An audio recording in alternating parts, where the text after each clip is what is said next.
Well, hello everybody.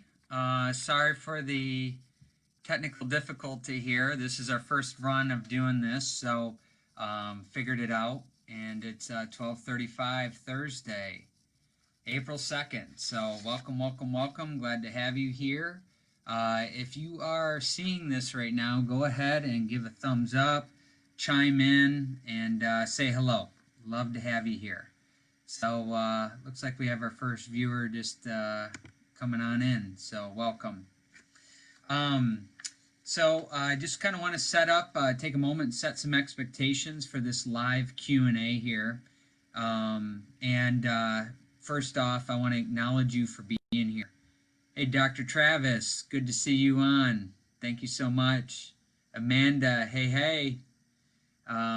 Love the likes and then the thumbs up. That's awesome. So want to acknowledge you and recognize you for taking time to be here. And, look, doctor means teacher. And so we're here teaching, we're here educating and stepping out here. And, look, we're in uncertain times right now. More than ever, we need to be taking care of our health and learning the best strategies to keep our health and make our bodies stronger right now. So this is what today is about, to answer some questions, and I'm excited to be here. So one of the purposes of creating this environment is to ask questions. Hey, Lynn, is to ask questions, get answers specific to your healthcare needs. We talk about win-win. Win is what's important now, what's important next. And I would say that we're not really looking to what's important next. We're looking to what's important now. Things have become urgent. Things have been changing. Think about how your home life and your day-to-day operations have changed. A lot of clients have been coming in recently and telling me, they're working from home, so their ergonomics have been disrupted. Kids are now home, so they're not only working from home, but they're also managing the kids and helping out with their schoolwork. A lot of changes going on, more stress than ever before, those type of things. And so we want to create a space and create an opportunity to collect tools and resources for you to be using in between your chiropractic adjustments. So the work that Dr. Travis and I do in the office is supported on the outside by what you choose to do. And that brings us to the three-legged stool. Who here could tell me about the three-legged stool? Do you remember us going through that? What's the first leg of the stool?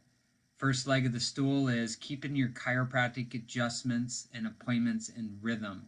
So each appointment builds on the previous one. And your recommended frequency is based off of two things. It's the doctor's findings and your goals. And that's how we come up to the recommended frequency. But what I can tell you, the clients that get the best results over time keep their appointments in rhythm.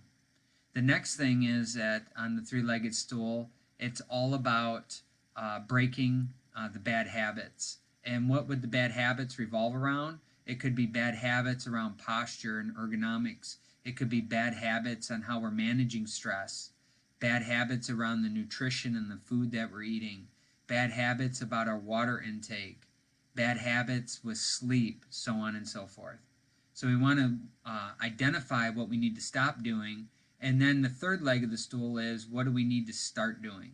Specifically, what spinal exercises can we be doing in between the chiropractic adjustments to help strengthen your spine, to help protect your adjustments in alignment so it's less likely for things to get back out of alignment. So, that's the three-legged stool, how we can get you the best results. The next thing is that I wanted to create some space in the forum for you to feel that you can ask questions that you may not be asking on your day-to-day visits, or something you've been wondering, or something that pops in your mind in between the visits, and not have to wait till you come in for your next appointment.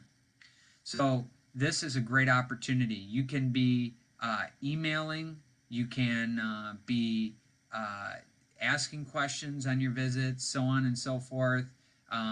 Whatever you can to get the questions to us, that would be awesome. So we can answer them and give you a great answer to them. Because I know sometimes on each one of the visits, we don't always have adequate time to answer a really good question you have. So this provides space to be able to answer those questions that help support you and give you more in-depth knowledge in between the visits there. That's cool. So if you're on here live and want to go ahead and then answer or ask a question, go to the comment box and then ask a question. I have some questions that some of my other patients have been asking, so we're going to dive into that here in just a moment. A couple other things is that our purpose at Pure Chiropractic is to empower a community of health-conscious families to achieve their optimal health potential through a wellness chiropractic lifestyle. So that's why we're doing this, because doctor means teacher, to help educate you, not only when you're in the office, but outside of the office. And, the guiding tenets at Pure Chiropractic and the principles is that, let me just ask you, think about this. Is your body smart or stupid? Your body's really intelligent and it wants to be healthy. And is your body self-healing? Absolutely, the body is self-healing. And number 3 is, what is the main system in the body that controls healing, health, and all the other systems in your body? Do you remember? That's right, it's your nervous system.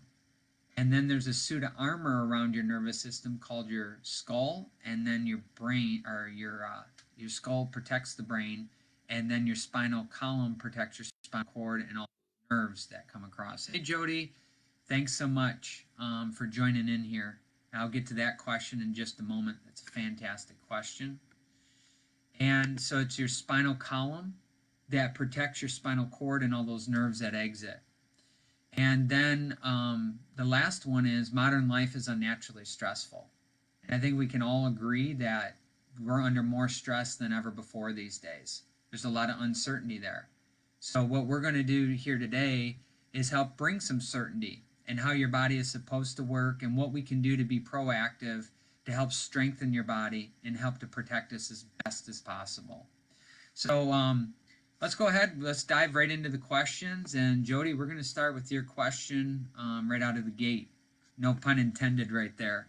Does gait influence how an adjustment holds, or does an adjustment influence proper gait?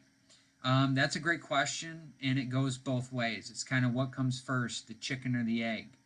What I'm going to start with is that if the body is out of alignment, then it influences the neurology, and your body has to compensate by holding the bones in different positions, which then ultimately can influence your gait.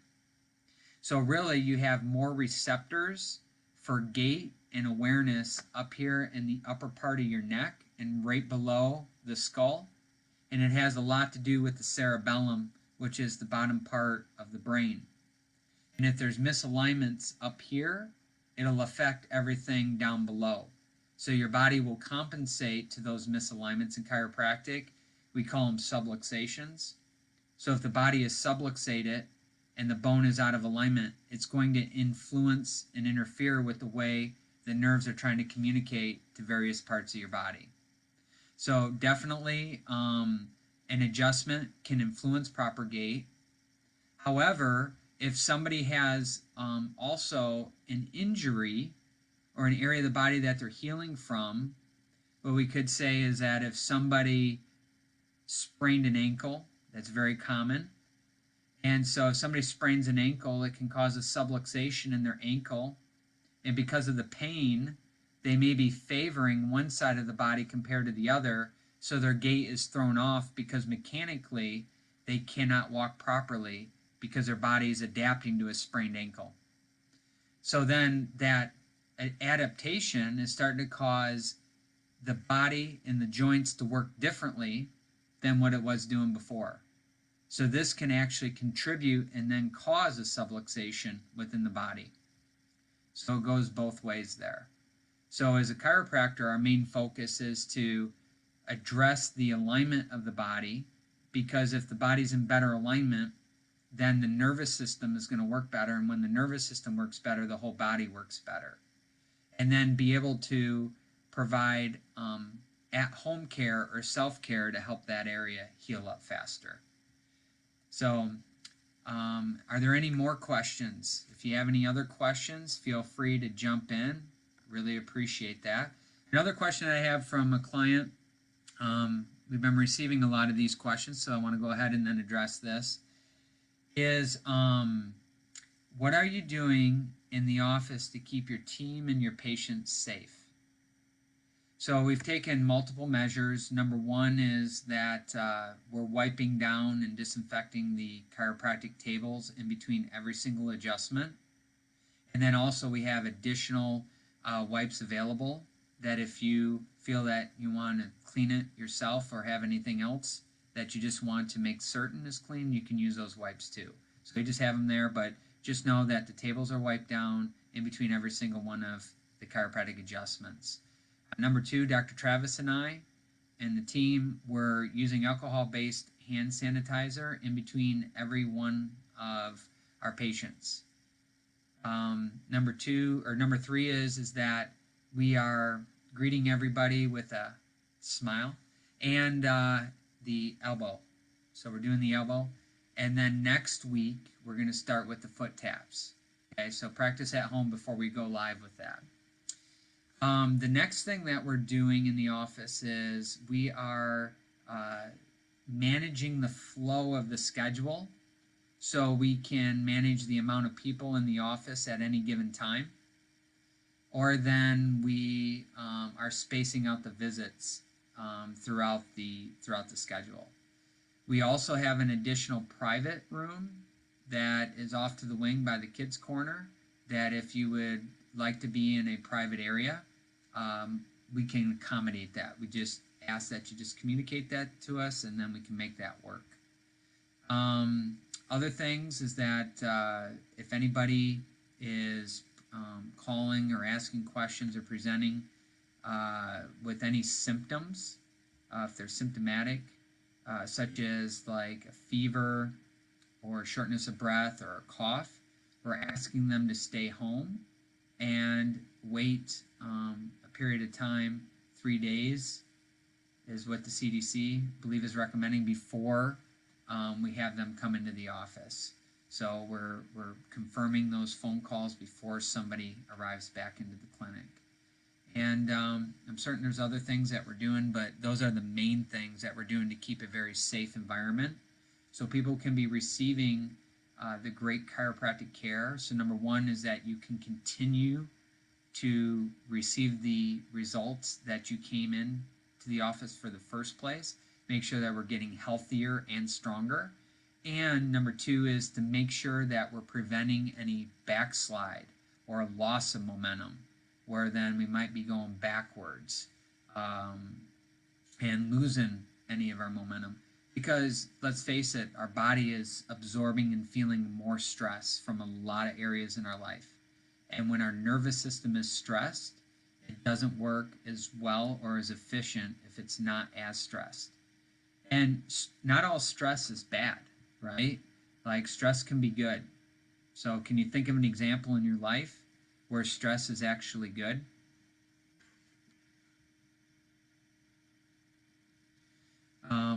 That's right.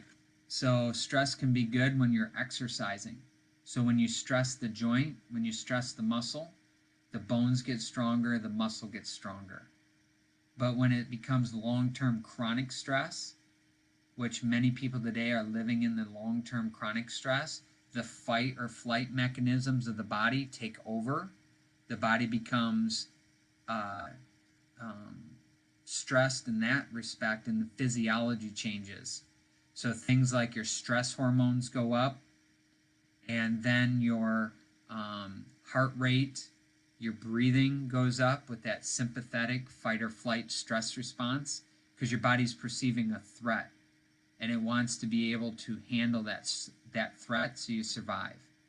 And then your blood sugar goes up, your blood lipids go up, your cholesterol goes up, and bone loss goes up also when you're stressed. And when you're stressed, then there's other systems in your body that are down-regulated. And that includes things like your digestion, your metabolism, your immune system, The good hormones are downregulated within your body. Things like serotonin, which is a happy chemical for the brain, but then it also helps with sleep, that starts to get downregulated too. So stress can have this major impact and influence on your alignment, and when your alignment is off, that has a ripple effect to other areas. So if there's any more questions, go ahead and then type them in the box. Otherwise, I'm going to go with the next one. What at-home recommendations do you suggest with my changing lifestyle? So I had a gentleman come in to the office here today, and he was complaining of low back pain. And I said, is there anything that's been changing in your lifestyle over the past week? And he said, well, absolutely. I'm working from home. So working from home, how has that changed your lifestyle? So what he described to me is he's sitting on his couch with his laptop. So if you can kind of imagine this as you're like hunching forward, and then your head is going forward, your back is going down and sinking in. It's causing a lot more stress. So we're talking about some strategies of what is available in his environment to help. Desk-wise, do you have a desk that you could be standing at instead of sitting? If not, sitting will do. Standing would be ideal, at least to be able to take a break throughout the day to do some work standing rather than sitting. And then what about your chair? What kind of chair do you have? How can we make that work? How can we set up your environment at your home to give us the best ergonomics to help support your chiropractic adjustments so we're not losing any momentum or sliding backwards?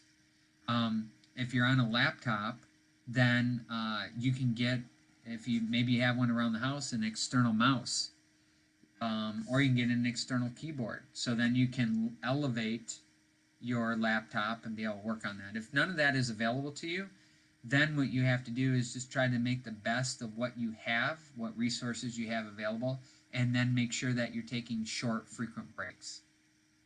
I would be recommending getting up every 20 minutes and walking around for 10. If not, then every 45 minutes, walk around for 15. But short, intermittent breaks. Make sure that you have a lot of water, drinking a lot of water, because that's going to force you to get up and take these breaks in between your computer sessions.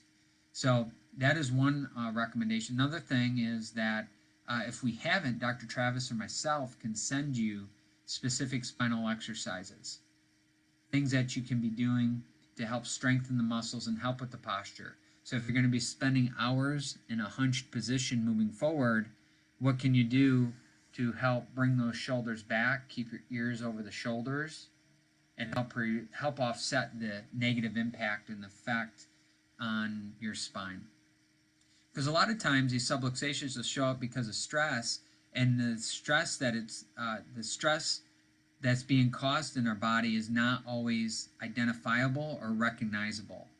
Like, it happens so subtly that not until we have the pain do we recognize there's a problem. But chronic, repetitive postural stresses over time, they start to lead to bigger problems down the road. And let's not forget about the kiddos. So the kids are home now. So if you have kids at home, what are we doing as far as the technology? There's remote learning going on. I know that some kids have access to that. I know that some others are still waiting for that to happen, but it's going to happen. And so what are we doing with posture? Well, the same posture exercises we're recommending for mom and dad are the same exact posture exercises that we're recommending for the kids at home.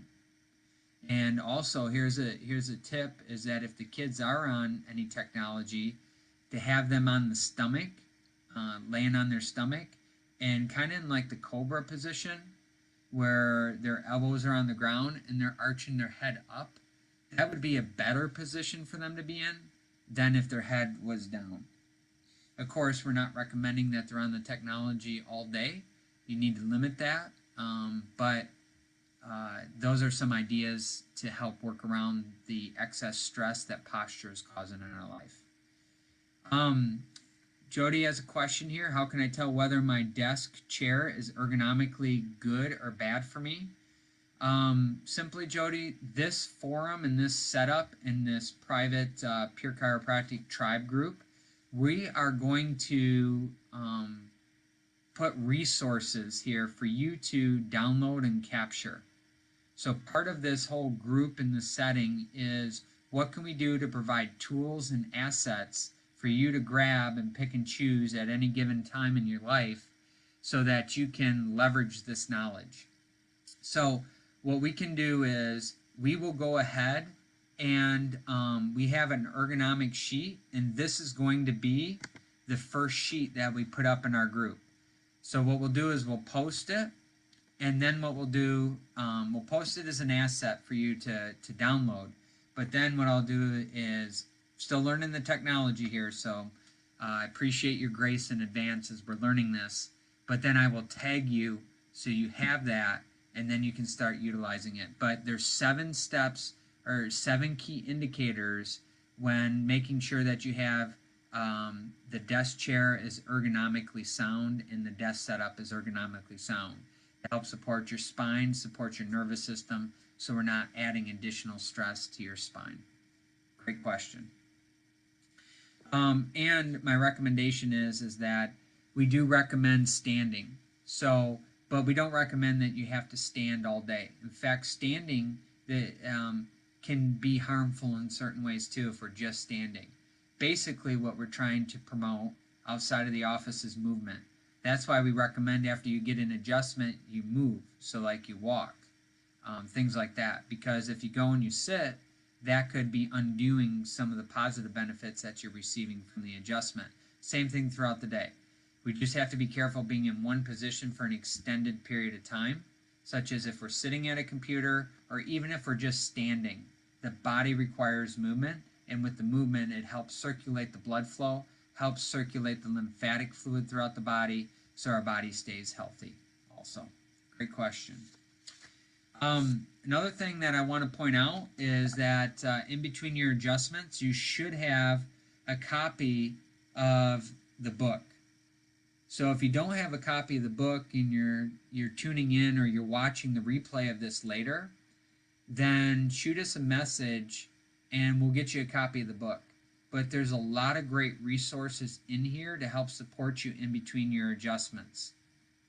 The first few chapters set the tone of kind of the philosophy of why we do what we do, or the major premise behind it, how the body works, what it takes to be healthy.